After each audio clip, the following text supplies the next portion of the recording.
আচ্ছা আপু, আপনি ওই যে আপনার এই বাচ্চাকে নিয়ে আজকে প্রেস ক্লাবের সামনে কেন দাঁড়ালেন? আসসালামু আলাইকুম, সবাইরে সালাম দেই। আমার এই বাচ্চাটারে হিন্দু মহিলা আমার পাশে বাড়া থাকতো, ওরা আমি চিনতাম না, ওই আমারে চিনতো না। ওই কি করতো, আমি গরু গোস রান্না করলেই ঝগড়া করতো, কেন গরু গোস রান্না করি কেন। পরে আমি বাসার দারোয়ানকে জানাইলাম যে আমরা হচ্ছি মুসলিম, কেন হিন্দু বাড়াদের। পরে কই বলছে কি হয়েছে, আমি বলছি যে আমরা গরু গোস খাইতে পারি না, রান্না করলে ঝগড়া করে। পরে এটা বলার পরে বলছে বাসার যে দায়িত্ব হ্যারে বলেন, হ্যারে বলছি আর আচ্ছা প্রতিদিন রান্না করে নয় দরকার করলে আমারে জানায়েন। পরে ওরা নাকি বলছে তুমি বাসা ছেড়ে যাও গিয়ে, আর যদি দ্বিতীয়বার এরকম করো।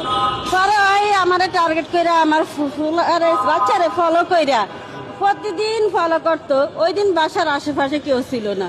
হ্যাঁ, আমি বাথরুমে আসরের নামাজে ঢুকছি, আমার বাচ্চারা রুমে আমি বসাইছি, বাথরুমের দরজা না লাগাইতে আমার বাচ্চা সিকুর দিয়ে উঠছে, যা দিয়ে আমার বাচ্চা ফুরিয়া এই যে পুরা শরীর ফুরিয়া, আরো ভিডিও আছে।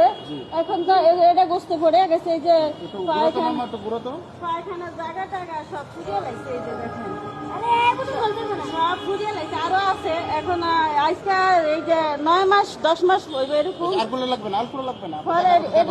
এটি সব ফুরিয়ে গেছে। এই যে এটা আলকা গোস্ত লাগাইছে, এখন এটা মানে জোড়া লয় না। মামা তোমাকে কি করেছিল ওই মহিলা, তোমাকে কিভাবে ডেকে এনেছিল বলো তো? ডাক দিয়ে তেলে দিয়েছে। ডাক দিয়ে নিয়ে পরে কি করছে মহিলা বলো তো, তোমাকে বলো তো? গরম পানি ঢালাইছে। গরম পানি ঢেলে দিছে? পরে কেন ঢেলে দিছে? তোমাকে কি বলেছিল সে? হ্যাঁ, কি বলেছিল তোমাকে? তোমাকে ডাকিয়ে দিছে? আমরা গরু গোস খাই। গরু কাজ তোমরা গরু গোস খাও দেখে ওই জিদ করে তোমাকে আগুন পানি ঢেলে দিছে। গরু গোস্ত এখন তুমি এই মহিলার কি শাস্তি চাও বলো তো? বিচার চাই। কি বিচার চাও? ওই মহিলার কি বিচার চাও বলো? ফাঁসি। ওই মহিলার ফাঁসি চাই, কেন জামিন দিছে, কোন আচ্ছা যাই হোক, আমরা যেটা জানতে চাচ্ছি, এরপরে কি আপনি ওই মহিলাকে যে আটক করা হয় তার বিরুদ্ধে কি মামলা করেছিলেন? মামলা করছি, মামলা করার পরে বিগত 5 মাস নি 6 মাস কি জেল খাটছে, জামিন দিয়ে দিছে। একটা শিশু বাচ্চা, আমি কালকে তারিখ দিয়ে আমগো এলাকায় দেশে গেছে চাঁদপুর, আমি আমার শাড়ি দিয়ে গেছে আর আমার হাত ধরে বলছি আমার এই শিশুটার বিচার করেন। উনিও ভয় পাইছে ছবিগুলা দেখে।